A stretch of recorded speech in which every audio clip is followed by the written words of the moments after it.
ఓం శ్రీ గురుభ్యో నమః. ఓం శ్రీ మహాగణాధిపతే నమః. అందరికీ నమస్కారం. ఈ వీడియోలో నెలలా మహాగణపతి వ్రతం సంకష్టహర చతుర్థి ప్రతి నెల చేసే విధానాన్ని ఇక్కడ వివరిస్తున్నాను.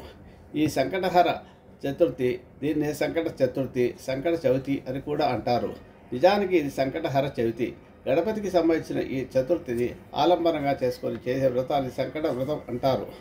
ప్రతి నెలలో కృష్ణపక్షంలో అంటే పౌర్ణమి తర్వాత 3-4 రోజుల్లో వచ్చేస్తుంది.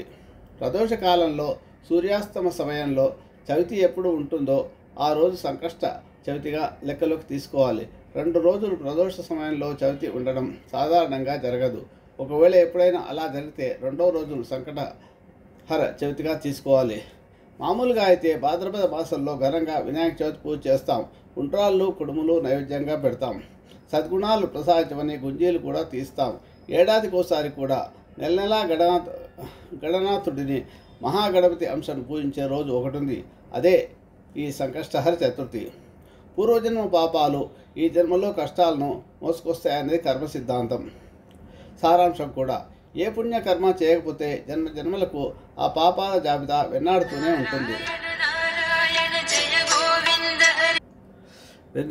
ఉంటాయి. తెలియనంత కాలం బాధ తప్పదు. తెలిసిన తర్వాత ఎంతైనా ఆ వలయం నుంచి తప్పించుకోవడానికి మనం ప్రయత్నించాలి. అది మనిషి యొక్క బాధ్యత. ఈ లక్ష్యంతోనే మన పెద్దలు సంకష్టహర చతుర్దశి ఒక సాధన ప్రక్రియను మనకు ప్రసాదించారు. భాద్రపద శుద్ధ చవితి నాడు వినాయక వ్రతాన్ని ఆచరించడం తెలిసిందే కదా.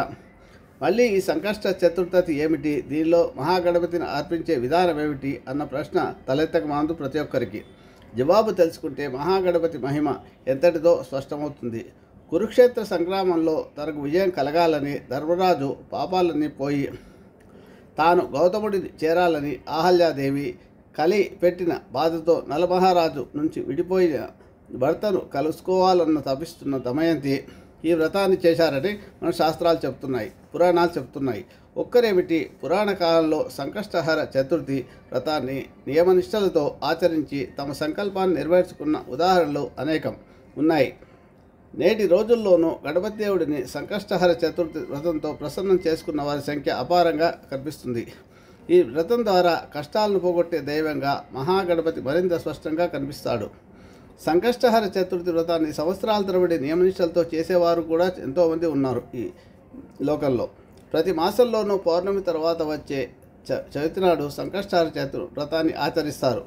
వినాయక చవితి వ్రతాన్ని పగటిపూట చేస్తుంటారు, కానీ ఈ వ్రతాన్ని చంద్రోదయ సమయంలో మాత్రమే చేయాలి. అలా చేస్తేనే ఫలితం లభిస్తుందన్నమాట. వినాయక చవితి రాత్రి నాడు చంద్రదర్శనం దోషం, కానీ ఈ సంకష్ట చతుర్థి నాడు మాత్రం తప్పనిసరిగా చవితి తిథి చంద్రోదయ సమయానికి ఉన్నప్పుడు మాత్రమే వ్రతం చేయాలి, దర్శించుకోవాలి. ఆయనకు ధూప నైవేద్యాలతో ఆరాధన చేయాలి. అలాగా పూజ చేశాక చంద్రుని అర్ఘ్యం ఇచ్చి తీరాలి. ఇదే దైవ లక్షణం. ఇక సాధారణంగా ఎక్కువ క్యాలెండర్లలో ఈ సంకష్టహర చతుర్దశి గురించి తెలియజేయబడుతూ ఉంటుంది. ఈ వ్రతం ఆచరిస్తే జరగని పని అంటూ లేదు.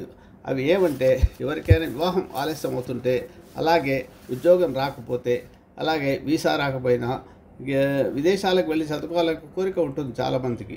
అలాంటి వారికి కూడా విదేశాలకు వెళ్ళడానికి, ఉన్నత విద్య చదువుకోవడానికి, వారు కోరుకున్న చదువుకోవడానికి, ఇలాగ సంతానం కొరకు ముఖ్యంగా ఎవరికైతే సంతానం వివాహం అయిన తర్వాత 4-5 ఏళ్ళ వరకు 2-3 ఏళ్ల వరకు సంతానం కలగదో అలాంటి వారు సంతానం కొరకు, అలాగే సంతానం విద్యలో రాణించకపోతే వారు విద్యలో రాణించడానికి, ఇలాగ ఏదైనా కోరిక కావచ్చు, వ్యాపారంలో వృద్ధి చెందడానికి, అనారోగ్య సమస్యలు ఉంటే తగ్గడానికి, ఇలాగ ఏ కోరికైనా ఉండొచ్చు. ఆ కోరిక న్యాయమైనది అయితే, న్యాయబద్ధమైనది కోరిక మీరు సంకల్పం చెప్పుకుంటే తప్పకుండా మీకు ఆ గణపతి యొక్క అనుగ్రహం లభిస్తుంది. ఇకపోతే ఈ వ్రతాన్ని 3, 5, 11 లేదా 21 నెలలుగా ఆచరించడం కానీ చేయవచ్చు. ఓపికంటే సంవత్సరం అంతా కూడా చేస్తూ ఉంటారు కొంతమంది. ఈ సంకట వ్రతాన్ని సంకట చవితి రోజున ప్రారంభించాలి.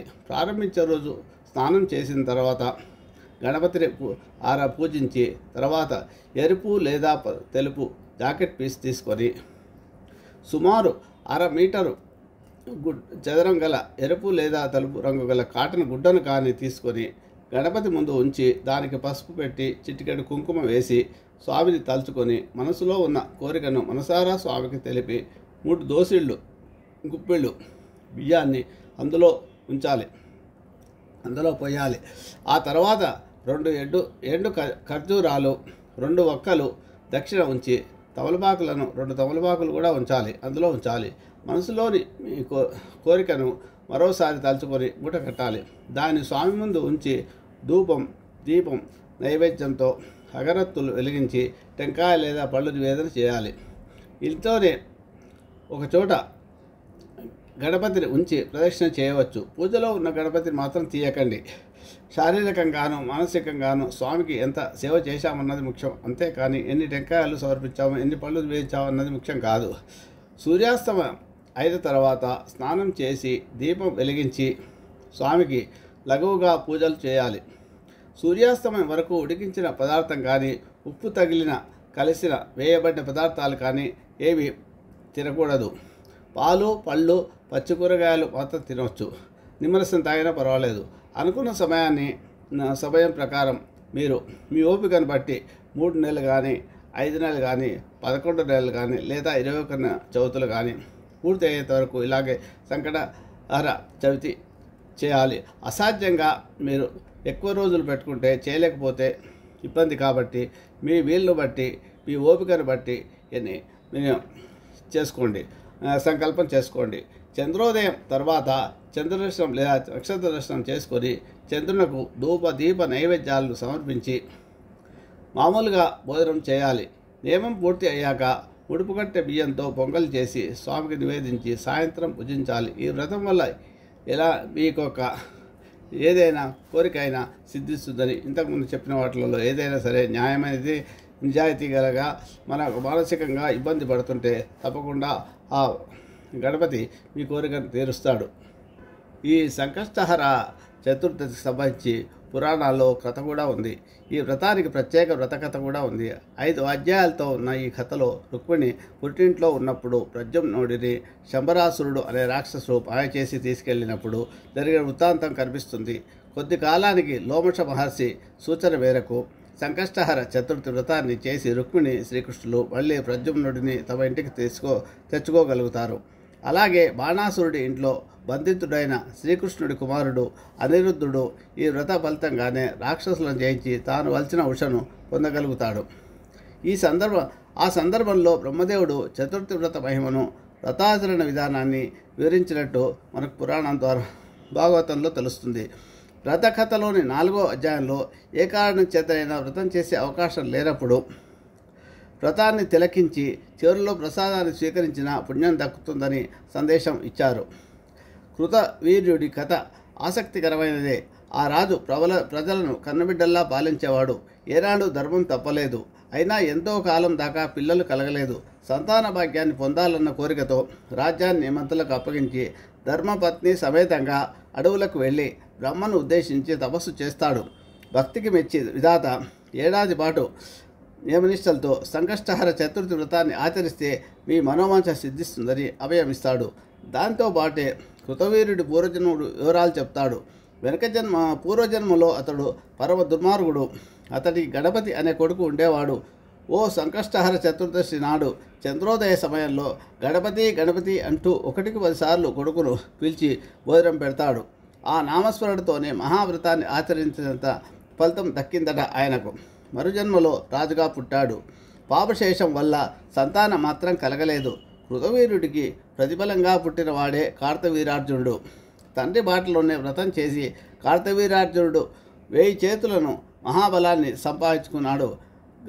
గణనాథుడి మహిమ ఈ వ్రతంలో మనకు చాలా ప్రస్ఫుటంగా ప్రకటితం అవుతుంది. ఈ సంకష్ట గణపతి స్తోత్రం కూడా ఉంది. ఈ వ్రతం చేసిన వెంటనే ఈ స్తోత్రాన్ని కూడా మీరు పారాయణ చేసుకోండి.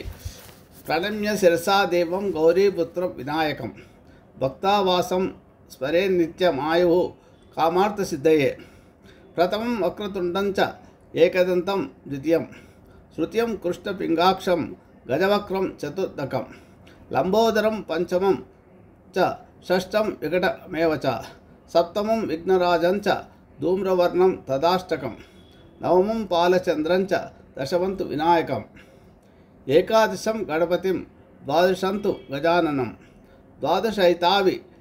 ద్వాదశైతాని నామాని త్రిసంధ్యం యా పఠేన్ నిత్యం నచ విఘ్న భయం తస్య సర్వసిద్ధికరం ప్రభో.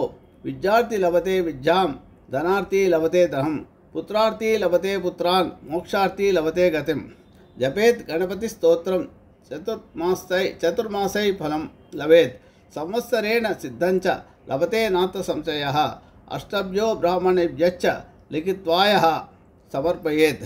తస్య విద్యా భవేత్ సర్వా గణేశస్య ప్రసాదతః అని ఈ స్తోత్రాన్ని కూడా పారాయణం చేయండి. దీనివల్ల మీకు మీ కామ్యాలన్నీ తీరుతాయి. ప్రతి విషయంలోనూ మీకు న్యాయంగా, నీతిబద్ధంగా, మీకు అనుభవంలో అనారోగ్య సమస్యలైనా కూడా తగ్గుతాయి. తప్పకుండా ఈ వ్రతాన్ని ఆచరించి మీ కోరికలు తీర్చుకోండి. శుభమస్తు.